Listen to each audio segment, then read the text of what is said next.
Let's see if I can spread out my toys. Take up more of the playroom, right?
One, two, three, 4, 5, 6, 7, 8, 9, 10.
Hey, man, how are you?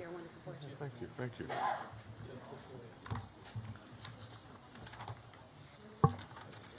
Yeah, I was waiting for Rudy to. He said he was kind of positioning people.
All right, good afternoon, everybody, and thank you for joining us here today. In the past 72 hours, we've seen a rash of violence throughout the city and candidly throughout the country. Reports indicate that there were at least 8 mass shootings this weekend throughout this country. We have had in the last this weekend, we've had 24 non-fatal shootings and sadly 7 homicides. Again, it's 24 non-fatal shootings this weekend and 7 homicides. We understand that these numbers make media headlines, but to us, these represent people. These represent families. This represents children. This represents husbands, wives, brothers, and sisters. Our Detroit families are in pain. Neighbors near the gunfire are shaken, and lives have been forever changed. Preliminary reports tell us that a mass shooting in our city occurred on Sunday around 2:30 a.m. A suspect was immediately arrested. Sadly, 2 people have died and 6 others were injured in this crime, a crime that simply did not have to happen. It emanated from what we understand to be a neighbor dispute where the suspect believed, it is my understanding, but again, this is a fluid investigation, but what I know at this point, which is subject to change, is that the suspect in question had a problem with some parking that happened near his home, which was directly across the street from where the party took place. Instead of contacting the police department, instead of notifying the NPOs, which we have to handle such matters, he decided to take matters into his own hands, engaging them, and ultimately shooting up the home, striking our 8 victims, and again, 2 of them have sadly deceased. The officers responded in record time, bravely responded in record time, entering the home. Our suspect, who has a military background, had strategically placed weapons throughout his home in case he was engaged, is what our impression is. The officers went into the home looking for the suspect, entered the home legally looking for the suspect because we had information that the suspect had shot from this home. The information that we have is that he shot from the 2nd floor as well as the 1st floor. They go inside the home. They identify the suspect who was in the home in the dark. And ultimately, he gave himself up. They took him into custody without incident. However, they recovered 11 weapons, again, 11 weapons from this home that were strategically placed throughout the home. So as he moved through the home, he would have access to these weapons. Less than 24 hours ago, two 14-year-old girls were shot while at a birthday party on the 8600 block of Penrod. Our preliminary reports say that gunfire erupted from a silver vehicle. We believe this incident to be a drive-by shooting. And already today, a 16-year-old was charged with the fatal shooting of a 13-year-old, and this incident occurred last week. And this is the incident that occurred in Southwest Detroit, middle of the day, kids outside. And our understanding in this investigation is that this all started from a cell phone that was perhaps stolen, and a car full of young people decided that they would go to this location. They saw the victim, 13 years old, out front. Someone in that vehicle, we believe to be the driver, fired a shot, striking the victim, and senselessly he was murdered on the streets in the middle of the day in the summer over a cell phone. Let me be clear, our officers are doing their job. They're doing an amazing job, but it's not enough just to do the job. They're getting the people off the street, they're making the arrests, and I'm confident that the men and women are working diligently and hard for all of us, keeping all of us safe. You safe, me safe, this community safe. But the message isn't how hard the officers are working. The message is we need to do more.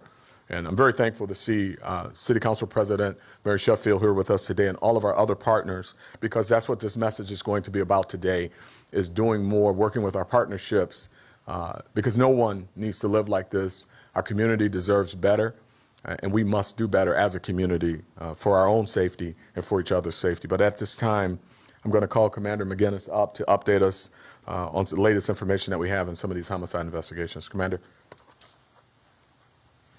Thank you, Chief. Talking about the 11,600 block of Coyle, as the Chief mentioned, there was a birthday party across the street from the suspect's home. It was about 2:40 in the morning when the suspect engaged in an argument with members of the birthday party, and he decided to settle that argument with a high-powered rifle. Fired multiple rounds at our victims. We had 8 people struck in total. 2 were fatalities. The ages of the fatalities were a female that was 39 years old and a male that was 38 years old. The other individuals that were struck by gunfire, most of them were in their 30s. One individual was 19 years old. EMS conveyed 5 of those victims to the hospital. The 2 fatal victims, they self-transported, and unfortunately, while en route to the hospital, they had a traffic collision at 6 Mile and Greenfield, so they were later transported from that scene by EMS. I really want to take this time to thank the homicide team. They've been incredibly busy. Homicide Task Force and the Michigan State Police have been so helpful in all this investigation that's going on with the violence.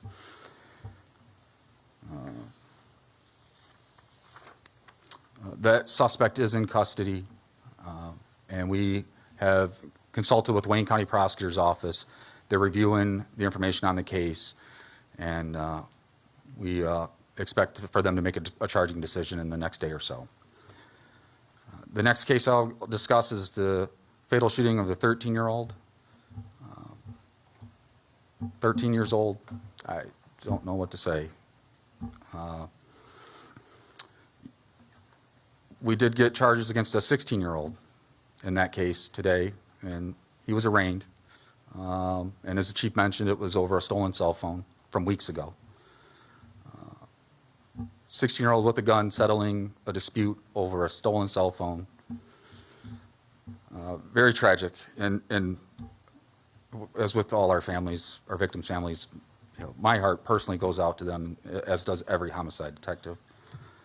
But again, he was arraigned, charged with murder 1, felonious assault, and felony firearm. He's been remanded. A third case I'd like to talk about is a missing persons case. And there's family members from Mr. David Woodard here. If they could please come up, and maybe one of them could say some words, or if one of them is going to come up. Mr. Woodard is 46 years old. He was last seen alive on July 21st. He owns a barber shop on East 7 Mile, a family man. He was last known to be with an associate of his, a friend, a lifelong friend. And that person is a suspect. We have that person in custody. However, we need the public's help. There is a lot that needs to be done on this investigation. And if somebody out there knows something, we're asking that you please call Detroit Police Department. You can call the Homicide Missing Persons at 313-596-2260. You can call Crime Stoppers if you want to remain anonymous. We received a tip that there was human remains on a burned out house on Goddard Street in Detroit. We are in the process of trying to identify those remains. We are fearful that they are Mr. Woodard's, and so if the public could please help us, we would appreciate it. I'm not sure. Go ahead. Hi, my name is Taisha. I'm the cousin of David Woodard, and I'm stepping in for the family at this time. And like he said, we're asking for help. Anybody that has any information, we're still with hope that it's not his body and that we're looking for him. We hope that somehow he comes forth or somebody knows something where his whereabouts are or know where he is. We're just praying that that is not our loved one. But if it is, we're just praying that you all stand with us in prayer so that we may get justice. And we pray that the gentleman that is in custody, that he let us know what we need to know to find our loved one so that we can get rest and peace.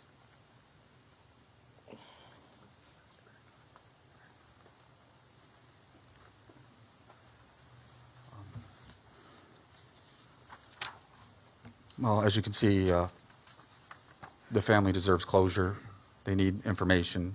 Hopefully, we can have the positive end of this missing person story, but somebody out there knows something, and so please, if you know something, call us and share that information with us. Thank you.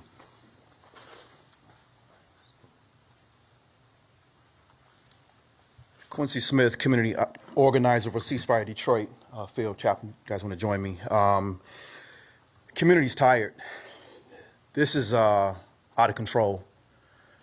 How many more press conferences like this? How many more scenes? How many more hospital visits, burials do we have to go through? Our children, our youth, our community is under attack. Everyone should be outraged. Everyone should feel the weight of responsibility to do something. Get involved. There is no more time for sitting on the sideline, not being vocal, not reaching out, not being a mentor, not saying something, not standing up for those who don't have a voice. The time for that is over. We need the community to stand up. There are resources available. There are other community organizers, other interventionists, other folks out there that are doing phenomenal work. You need to connect with them. Connect with us. If you know someone who's in need of support, 313-224-1257. That is our hotline number for ceasefire. There are readily resources available. Something has to be done, people. But it's going to take all of us. The entire city needs to stand up. Thank you.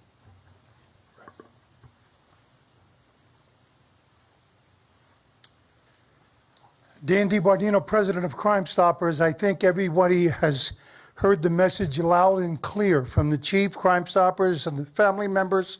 Today should be a call to action day. We've had too many of these press conferences. We've had too many of grieving husbands and wives and mothers and fathers and grandparents. Enough is enough. It is time that if we are going to do something, today is the day to do it. We're asking you to do one of two things. Either call the Detroit Police Department and provide information that you have on any of these crimes, these or others, or if you wish to remain anonymous, and you have my guarantee, if you call 1-800-SPEAK-UP, and that call is answered in Dallas, Texas, no one's going to ask you your name. No one's going to ask you your telephone number. There's no recordings. There's no numbers being trapped or anything else. We just want the information that you have. It is time for us to all take action. Please, 1-800-SPEAK-UP. You will indeed remain anonymous. Thank you. Okay, thank you. Thank you.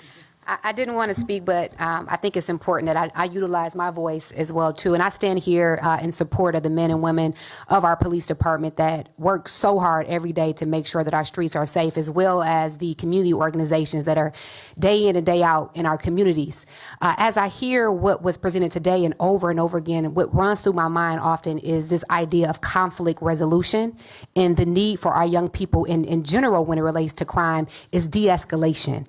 And so when we talk about us all being involved in how we end crime in our communities, I want us to take away that for today. How can we talk to our young people, our communities, our neighborhoods, our block clubs, one another, our young people, about how do we de-escalate and not have to pick up a gun to solve a conflict? And so I just want to encourage everyone to understand it is not DPD. They can't do it by ourselves. The city council can't do it by itself. Government cannot solve this issue by ourselves. We need the community to stand up and to be involved. And so I just want to echo the comments that were made today that we've been here too long. And quite frankly, this is a reflection of Detroit. In Detroit, we are better than this. We are better than this. This is not the spirit of Detroit at all, when our young people are losing their lives. And so all of us play a role. And I want to, again, drill in on conflict resolution. Let's talk to our young people. Let's talk to one another about how to resolve situations without having to pick up a gun. All right. And so I just encourage everyone to get involved and, again, thank DPD and our grassroots organizations that are there every single day protecting us. But we need more of you to get involved. So please call the number that was mentioned earlier and use your voice, use your circle of influence to play a role in ending crime here in the city of Detroit. Thank you. Thank you so much. I'm Eric Doa, the president and CEO of the Detroit Wayne Integrated Health Network. Chief, thank you so much, not only for your leadership, but also for your compassion. You know, some of the men and women who stand here are folks that I worked with when I was a prosecutor some years ago. And now I'm being the head of mental health and substance use disorder organization. We have resources here in the city, in the community. Resources are out here. Our 1-800-241-4949 phone number is a number that you can call 24/7. And whether you're on the law enforcement side or a family member or you yourself, you're in need of some help and services here, we are here to help. You know, the pandemic certainly exacerbated a lot of some of the challenges that we are facing. And as Council President spoke of, conflict resolution, it starts there, but it also starts with the resources within our communities. And I truly want to, extend our humble thanks to the men and women of the Detroit Police Department and the folks around Wayne County, period. I know for sure we've invested in this community, whether it's putting clinicians within the dispatch centers, whether we have clinicians riding along with our patrol officers, men and women. Those are things that we will continue to do. We are building a crisis center right over at 707 Milwaukee because it is important not only to talk about the resources, but also have them within our communities. So to Ceasefire and all of our partners, thank you so much for continuing to do what you do to connect folks to the resources out here. And to the families who are out here, please know that we are here to listen, we're here to help, and we have the resources. 1-800-241-4949. Thank you so much. Thank you.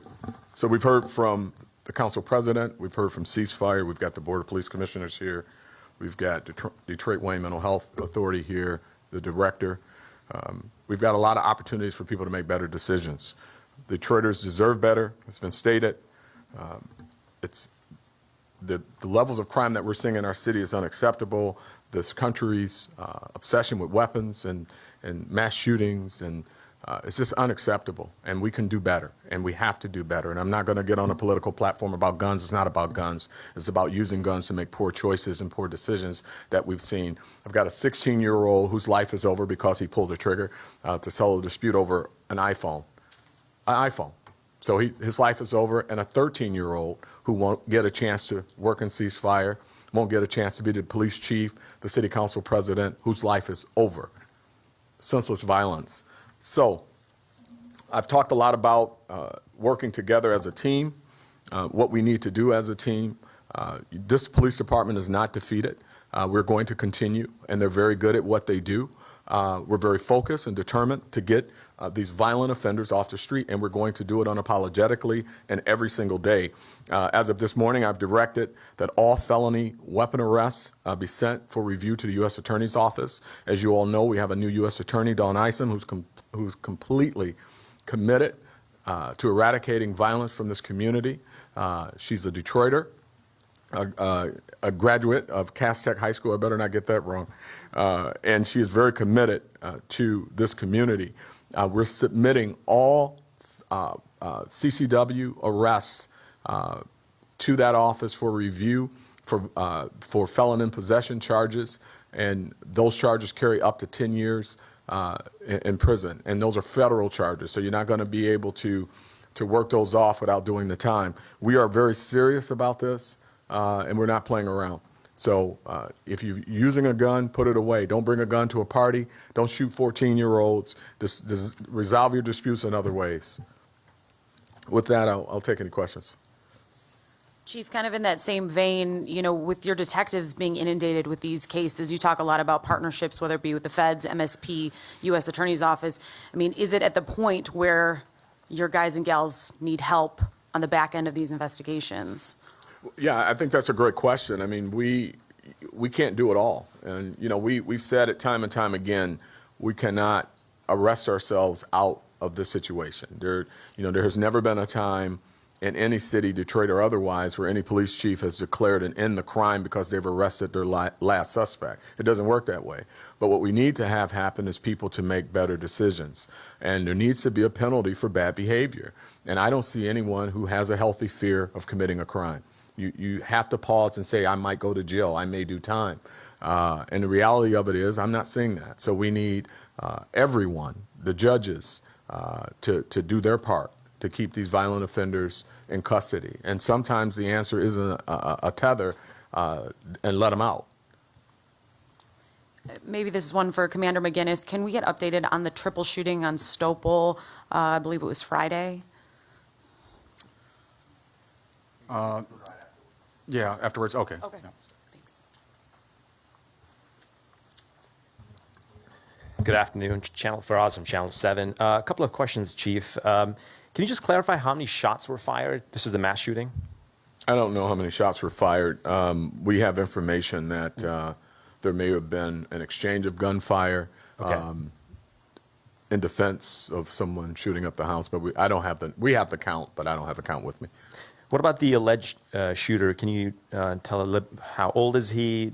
We also heard from neighbors that police had visited the place prior to the shooting as well, not the day, but the days before, and they had confiscated weapons from his house as well. Is that accurate? Well, what I know as of this morning is that there has been some calls, nothing that rose to this level, just some neighbor trouble type calls to the home, nothing of a criminal nature, just disputes, no threats or anything like that. I don't know anything about additional weapons being recovered. I just know about the 11 that we recovered from the incident. How old is the alleged shooter? In his 30s. What about the conditions of the victims? Well, as I indicated, 2 are deceased, and the other 6 are recovering various states. We've got some that are serious condition. My understanding is 1 is critical, but that's the only update I have as of this morning. You started off by saying there are 24 non-fatal and 7 homicides this weekend. Is that from Detroit? That's Detroit. Okay. Also, other thing that I wanted to ask you was we spoke to the 19-year-old's mom, and she's obviously distraught. She's broken. What message would you have for her? Well, I have the same message for her as I do with everyone. I mean, obviously, I'm saddened by what she's going through. It's every parent's nightmare to have a child killed or injured. You know, it's heartbreaking. I mean, how do you? There's no comforting words you can say to a parent that's, you know, either lost their child in the city or has a child, you know, that's been shot. But the message is the message that we've heard all afternoon, is we deserve better as a community. We have to work together. And the senseless violence is all of our responsibility. It's not just the police department, it's and the police department. It's the community, it's our clergy, it's our courts. We have to work together. You know, we talk a lot about mental health, and certainly, you know, it's been talk about my background in mental health, but, you know, you've got mental health support here. And if you are struggling or you have some issues, you've got an opportunity to tap into Ceasefire, who will connect you to DWIN, or you can call DWIN Direct. They're building a massive facility at 707 Milwaukee to help our community. There's a lot we can do, and we're not trying to arrest our way out of it. But you commit a crime, you pull a trigger, you carry a gun, we're going to lock you up. And that's it. And that's the real message. There's no other way around it. We have to get these violent offenders off the street. I also spoke to one of the neighbors over there. Her name is Nikki, and she's a grandma. She's constantly scared, considering the gun violence that has increased here in the city, especially in that neighborhood. And do you think it's time to implement a different approach when it comes to gun violence, or do you think this is working? Is it getting worse? Just want to get a take on what do you think about it. So this gun violence and violence in this community keeps me up every single night. We look at data, and we go through our data exercises to see what's working, what's not working, and we're constantly pivoting. So there is no one approach. There's a multi-level approach to fighting crime in the city of Detroit. We use real-time data analytics. We look at what's trending. We make deployment decisions. We look at our 5-point strategy. And still, with the level of violence that we've seen, we're still looking at a 5% reduction in homicides, a 15% reduction in non-fatal shootings over last year at the same time. So that tells us, yes, we have an uptick, but we're still moving as much as we can in the right direction. The issue for us is that we exhaust everything that we can do from a policing standpoint, which is what we've done and what we continue to do. I've announced 2 arrests already, and there's more to come. So the officers are doing phenomenal work. The problem is the rest of the process, and that's what we've got to talk through and work through. So I think that this question would probably fit better with a number of different people in the law enforcement arena as to if what we're doing is working. I think for the most part, the police department is doing everything it possibly can do to eradicate the violence in our community. But if we put them back in and we got to rearrest, it puts us all at risk. The police officer at risk, the community at risk. So we need to do more on the other end. Just one last question. Sorry, just one last One more question. last question? Just one last question. One last question. So, just on Zion Foster, we were told that, you know, in 2 weeks' time, you guys would pivot if nothing turned up. Just want to find out if there's an update on that. Not today. You know, again, another tragic loss of a young person's life in our community. Our dedicated men and women have volunteered to dig out a dump site for a child. So that just speaks volumes to the integrity and the determination of this agency, and I couldn't be prouder. But the reality of it is it's been several weeks, 90-degree days. It's been one of the hottest summers in years. Of course, that lines up with this tragic situation. And so I've got to make a decision based on what we're seeing and the likelihood of a real recovery and the risk to the officers. You know, in a couple of days, a decision that I dread. But I have to make a really tough decision, and I'm going to do that. But I'm going to do it with the parents in mind and the sensitivity that's necessary to deliver such a message to a parent. Thank you. Chief Rod Maloney, Channel 4, you discussed the notion of somebody being out on a tether. Is it your opinion that there is not enough being done in order to keep people or to have bail and the whole question of bail or bond and how that is handled? Well, you know, today's not the platform to start attacking other people and what they are or not doing. I'm just talking about the overall approach to policing in this community. And when we look at our offenders, we look at everything. We look at, had they been arrested by us before? Are they on tether? What are the tether restrictions? And oftentimes we have found that some of our offenders, as well as our victims, are in fact on tether. And if they're on tether and at the party, what's the purpose of the tether? I mean, I thought that if you are waiting charges, or you shouldn't be in a situation where, you know, you're in certain environments. And there's just, again, there's no consideration or concern for the penalty. The officers can lock them up, which they do an incredible job at. I mean, our arrest numbers are through the roof. We're not going to celebrate that. We want less people to arrest. And once we arrest them, we don't want to have to rearrest them.